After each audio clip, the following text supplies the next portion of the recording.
하나의 코리아가 될 것인가, 두 개의 코리아로 남을 것인가. 급변하는 국제정세 속에 지구상에서 가장 위험한 화약고로 불리는 한반도를 지배해온 냉전 시대의 프레임이 깨지고 있습니다. 한반도 통일에 대한 주변 강대국의 입장도 자국의 이익에 따라 달라지고 있습니다. 국내 결혼도 제각각입니다. 지금의 말로 통일의 최적기다, 통일은 불가능하다, 또는 통일을 할 필요가 있냐는 사람도 있습니다. 그러나 한반도 통일은 우리 민족의 소명이자 세계 평화를 위해서 반드시 성취돼야 할 인류의 미래이기도 합니다. 안타까운 사실은 통일을 말하고 있는 남과 북 어느 측도 어떤 나라를 만들 것인가는 구체적인 통일 비전을 제시하지 못하고 있다는 것입니다. 그렇다면 통일 국가 건설을 위해서 우리에겐 어떤 비전이 필요할까요? 인류사를 바꾼 초강대국들의 통일 과정에 바로 그 답이 있습니다.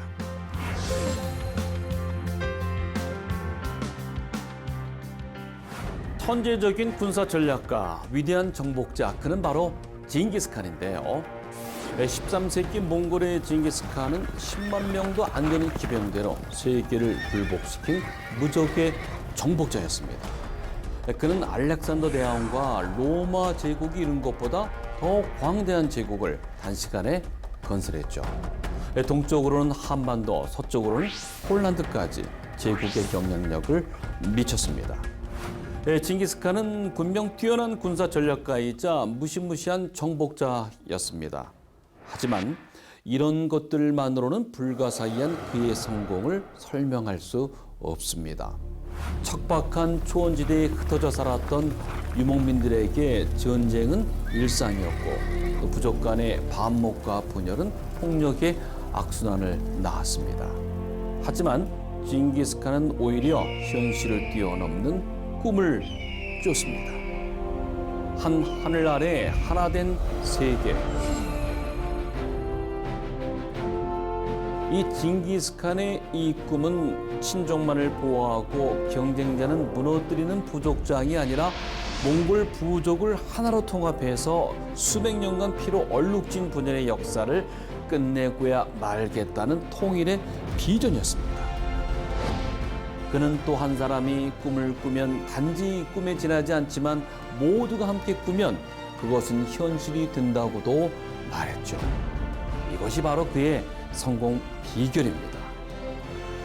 이 경쟁하는 부족들과 충돌하는 방법으로 무력을 사용했지만 몽골 부족을 통합하게 한 힘은 다름 아닌 그의 꿈, 이 통일의 비전이었던 것입니다. 인재 등용에 민족 간 차별을 없앴고, 종교의 자유를 허용했고, 정복지의 문화를 인정하고 허용했습니다. 징기스칸의 비전에 있어 몽골 부족은 하나로 통합될 수 있었고, 유럽 대륙까지 통합하는 위협을 달성할 수 있었습니다. 미국의 문화인류학자 잭 베더포드는 그의 저서 징기스칸 잠든 유럽을 깨우다에서 몽골인들이 보편적인 문화와 세계 질서의 기초를 놓았다고 평가했습니다. 그는 몽골 제국의 법과 체계 속에서 제국이 멸망한 후에도 오랫동안 지속된 자유로운 상거래, 지식의 공유, 국제법 등이 징기스칸이 거둔 위협이라고 평가했습니다. 자유와 평등, 포용 정신을 바탕으로 한 징기스칸의 비전은 이렇게 몽골 부족을 통일하는 데서 그치지 않고 역사상 가장 위대한 제국을 건설했고, 유럽 문명의 잠을 깨웠고 인류사 최초의 역사를 쓰게 된 것입니다. 한 하늘 아래 하나 된 세계라는 징기스칸의 비전은 세계 평화를 여는 궁극의 열쇠이기도 했습니다. 처해 환경이 아무리 어렵고 힘들어도 현재를 넘어서 더 나은 미래에 대한 비전을 가질 때, 그 비전을 같은 민족, 더 나아가 대륙 전체가 공유할 때 그것은 이전에 상상할 수 없었던 방식으로 현실을 바꾸는 힘을 갖게 되는 것입니다.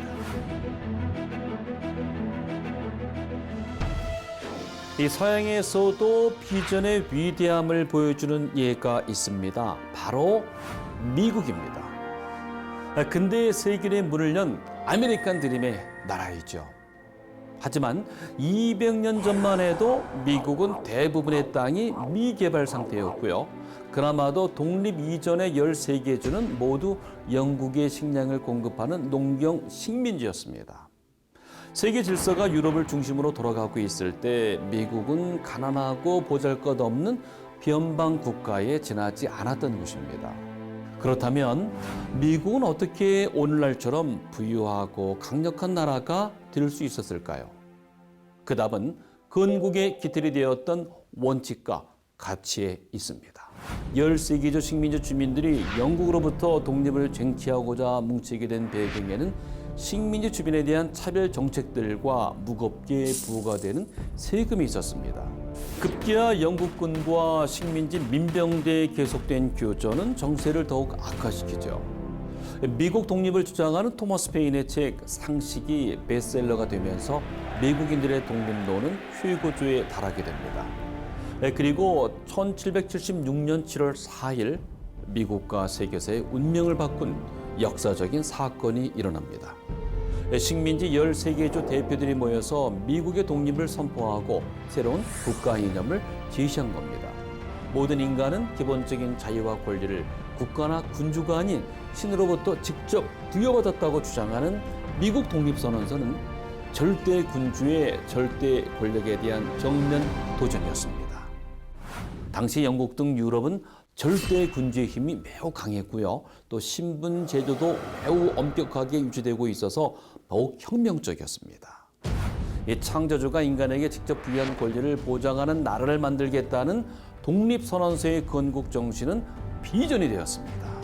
실제로 미국인들은 이 비전을 통해서 독립을 쟁취했고 독립 후의 문제들을 해결해 나아갔습니다. 흑인을 해방시킨 남북동맹 역시 건국 정신을 지키기 위한 투쟁이었습니다. 링컨에게도 이 전쟁의 목표는 모든 인간은 평등하다는 건국 정신의 회복이었습니다. 남북전쟁 중에 전사한 병사의 추도식에서 한 빌 게티스버그의 연설, 남북전쟁이 단순한 통일전쟁이 아닌 참 평등의 표현임을 상기시켰습니다. And that government of the people, by the people, for the people, shall not perish from the earth. 또 흑백 차별을 철폐시킨 루터 킹 목사의 흑인 인권 운동도 그의 미국 건국 정신의 가치를 지키기 위한 노력이었죠. I have a dream.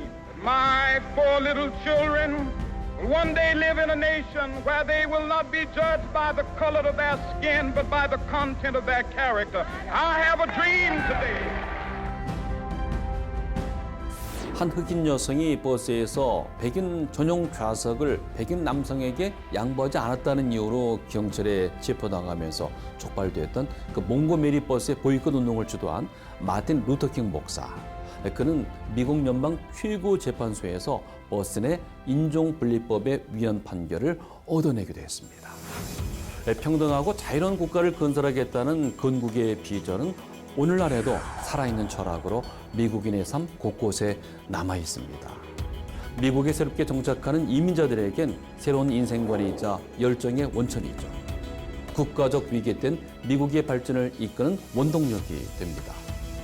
독립선언서에 담긴 가치와 원칙이 미국의 전 역사를 통해서 사회와 정치, 경제 시스템 안에서 작동이 되고요. 또 자유민주주의와 자유시장 경제라는 인류사의 대전환점을 제공해 온 것입니다. 한 하늘 아래 하나 된 세계란 꿈으로 천하를 통일한 징기스칸, 천부 인권설로 미국의 원칙과 가치를 내세운 독립선언서. 이 두 비전의 핵심은 진리와 정의를 중심으로 인간을 이롭게 하는 도덕적 국가를 세웠다는 것입니다. 이처럼 우리도 통일된 나라는 어떤 모습이어야 하는지, 통일 국가 건설에 대한 꿈, 코리안 드림이 필요합니다. 역사는 말합니다. 비전 없이는 통일도 새로운 나라도 없다고.